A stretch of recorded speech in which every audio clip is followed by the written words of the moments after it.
used up pussy. He's rich. No, bro. Use up pussy for the broke boys. You know the most sensitive thing about women? Aging. Yep. You start mentioning age? Oh, it hurts them.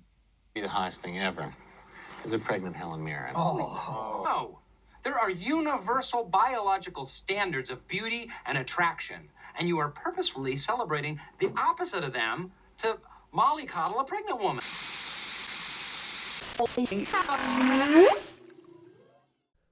When thinking about the manosphere, I often think of Dwight Shrute from my favorite sitcom The Office. Dwight's complexities, transformation, and contradictions are often used to portray him, initially, as a satire of the typical red pill wannabe.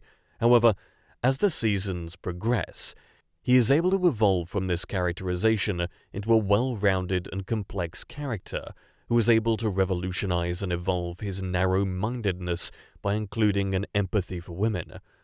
He is able to do this through the real-life relationships he forms in the office, especially his relationships with the women who work to broaden his worldview. The Red Pill community, which takes its name from the 1999 film The Matrix, alludes to a subsection of individuals, usually male, who seek to transcend and escape from the pillars of so-called truths and acceptances that are being laid out for society by the 1% who control everything. According to the Red Pill community, these truths and acceptances, also known as societal constructs, work to subjugate and control the masses by keeping them content and satisfied by artificiality and consumerism. The aim of the Red Pill community is to find happiness and satisfaction through a connection with the natural world, through an emphasis on fulfilling our natural and biological functions, rather than chasing superficial highs laid out for us by corporations hoping to make a quick buck. Like any good thing, the Red Pill community has since been infiltrated by a loud minority who manipulate the Red Pill ideology to further subjugate marginalized communities such as women. Alpha bros, podcasters, hustle culture motivators, manosphere hosts, whatever you want to call them, have monopolized the core values of the Red Pill movement and have since used it to rage bait online. Besides the misogyny, the Red Pill movement does have some redeeming qualities, namely the emphasis on healthy and organic eating, a focus on prioritizing physical health as a way to riot against processed foods pushed onto the masses, a connection with nature, as well as promoting entrepreneurship as a way to escape the 9-to-5. We see a combination of these pros and cons through Dwight's characterization and arcs. Let's start by looking at how Dwight is presented in the first couple of seasons of the show. We are first introduced to Dwight as a diligent, hard-working, and ambitious salesman with plans to eventually follow in Michael's footsteps to become branch manager of Dunder Mifflin, a company which he sees value in, unlike his co-workers. Despite these ambitions, in Season 1, he is generally presented as an awkward, unsure, gullible character whose lack of socialization with women due to his Amish upbringing is apparent. Take the episode in Season 1 where Dwight outlines why he thinks Katie, the purse saleswoman, would make an ideal partner for him. Here, he focuses more on her biological function as a potential mother, such as her breasts, rather than as a romantic partner, which puts forward his regressive and narrow-minded views on the purpose of women. Like wolves. If you want a wolf, you have to trap it. You have to snare it. And then you have to tame it. Dwight grew up on an Amish farm to a German family who made their living farming beets. He didn't attend mainstream schooling. Instead, he helped raise his siblings, brush his teeth with goat butter, and generated an unusual suspicion of technology. The only conventional thing about his upbringing is his obsession with Star Wars, The Lord of the Rings, and Battlestar Galactica, interests synonymous with American boyhood. In typical Red Pill fashion, Dwight is extremely skeptical about mainstream medicine, politics, media, and constructs. Unlike his colleagues, he doesn't believe in conventional truths told to keep the masses comforted. Dwight's old-school mentality is rooted in self-reliance. His belief that individuals are responsible for their own well-being and safety is contrary to those around him who rely on the company they work for as well as the government they pay taxes to look out for them. Dwight is conscious of the economic uncertainty of the early 2000s, marked by the recession, and uses it to come to the realization that relying on one source of income, especially from an economically unstable company such as Dunder Mifflin, is foolish and impractical.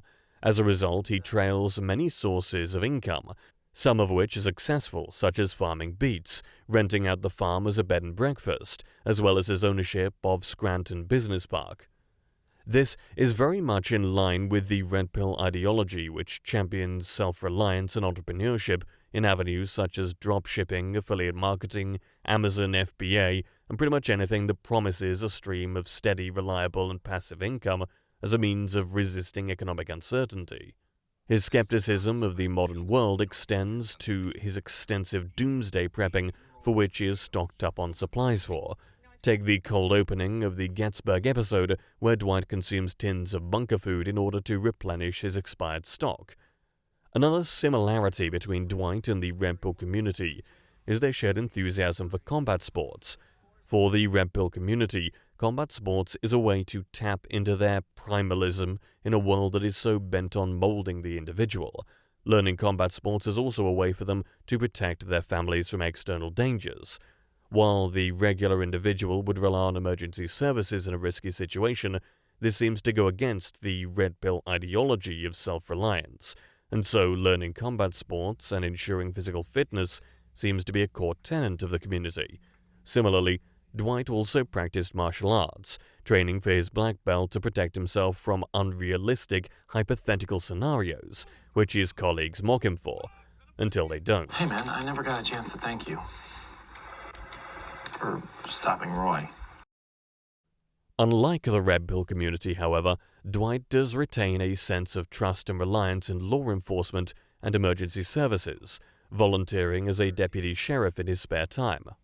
Clothing is another subtle way which Dwight can exercise freedom and escape from the Matrix. His shirts in particular, which range in various shades of yellow. These are contrasted to the white shirts worn by the other men in the office, as well as the rest of white-collar America. However, it is not the color of the shirts themselves that bears focus, but rather the length of the sleeves. Take the scene where Charles Minor insists that Dwight wear a long-sleeve white shirt in order to assimilate better with the rest of the office. Though Dwight initially complies, he is less than enthused about the change, claiming that the reason he avoids wearing long sleeves is because they, quote, compromise his attack readiness. Straitjacket! Clothing reveals the subtle ways in which corporate America works to keep the masses confined and unable to break free. Evidently, whilst Dwight wears the white shirt, he is under Charles's command. He is, therefore, forced to mimic the ethical ways in which Charles gets business done. However, when the Michael Scott Paper Company threatens to steal Dwight's clients, he throws civility out of the window, along with his white shirt, and matches Michael's ruthlessness.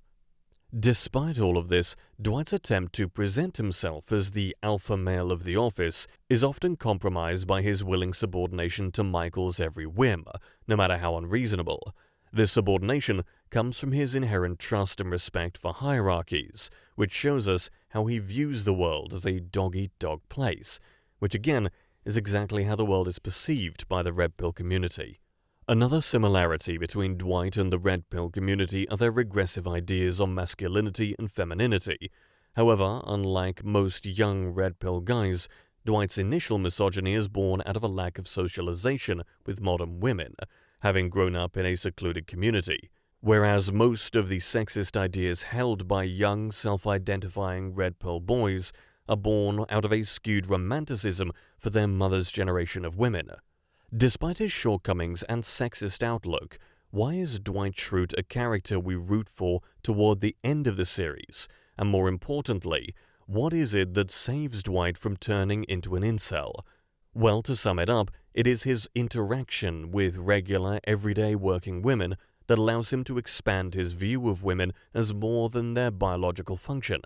Sure, he still encompasses traditional family values, but his friendship with Pam and his tumultuous relationship with Angela work to teach Dwight that women are complex and, more importantly, all-encompassing beings with the capability to form genuine and long-lasting relationships. This falls in direct contrast with the alpha bro podcasters we see on social media, whose only interaction with women are those that either fall into one of three categories: those that share their conservative viewpoints, those that hold extreme liberal viewpoints, or OnlyFans models who they invite into their podcast to make an example out of. Their limited interaction with regular women, women who don't fall into any extreme but rather exist in a spectrum of femininity as most women do, is what stops them from understanding, appreciating, and sympathizing with women on a deeper level. If it wasn't for these female relationships in his life, Dwight would have very easily become an unlovable character with no redeeming qualities. He would have shared a similar fate to those of his male family members, such as Mose, who are characterized as being socially inept. There is something to be said about Dwight's success with women, which emerges later on in the series. In Season 1, we see Dwight as a bumbling fool in his interaction with Katie. This is in part due to the writer's misguided attempts to model the characters after their British counterparts, who are more cliched. Dwight is modeled after Gareth in The British Office, who is presented as a stereotypical social outcast. He is constantly ridiculed by Tim and Dawn, and is rejected by any potential love interest. Due to the talent of the writers as well as the ability for Dwight to develop over the many seasons of the show, Dwight is afforded nuances to his character which break him out of that initial typecast. For example, to our surprise and the surprise of the other characters on the show, Dwight is quite the ladies' man. Funnily enough, it is his slightly outdated red pill characteristics that make him appealing to the women on the show. His ability to think for himself, his independence, his unwillingness to follow the crowd, and his ability to leave women wanting more is what leaves characters such as Isabel love-struck. This is in direct contrast with Michael, whose failings in the relationship game is due to him trying way too hard. Take the episode where Pam secretly tries to hook Michael up with her friend Julie. Michael initially does well until he figures out that he is on a date and then fumbles the evening by trying too hard. This is in complete contrast with Dwight, who in the same episode has both Angela and Isabel vying for his attention. If the writers of the show had decided to pigeonhole Dwight as the typical male incel, it would have been a very lazy and predictable outcome for his character. The reason Dwight is still able to surprise the audience by the end of the 9-series run is due to the writer's ability to flesh him out by refusing to rely on cliches. Dwight's complexities lead to some very interesting contradictions, such as his assertion of himself as an alpha male, yet his willingness to stay under Michael's thumb, his belief in the man being the head of the relationship, yet his willingness to let Angela walk all over him for a large chunk of their relationship, his willingness to adopt Angela's baby, whom he believed to be the senator's, saying, "I'll raise 1,000 of your babies with 1,000 of your lovers," which falls contrary to the emphasis on paternity championed by the red pill community. And finally, his cutthroat approach to business, which he learns to thaw over the years as he builds genuine relationships. Overall, through Dwight, we're given an insight into the complex spectrum that is modern masculinity, a fluid spectrum that falls out of line with the narrow-minded binary poles of alpha, beta, winner, loser, which seems to be the only two options available to men by the red pill community. Through the seasons, we are able to follow Dwight through his many rejections, failures, and successes as both a salesman, friend, lover, businessman, farmer, and, well, man. That was the video. Thanks for watching, and let me know your thoughts down in the comment box below.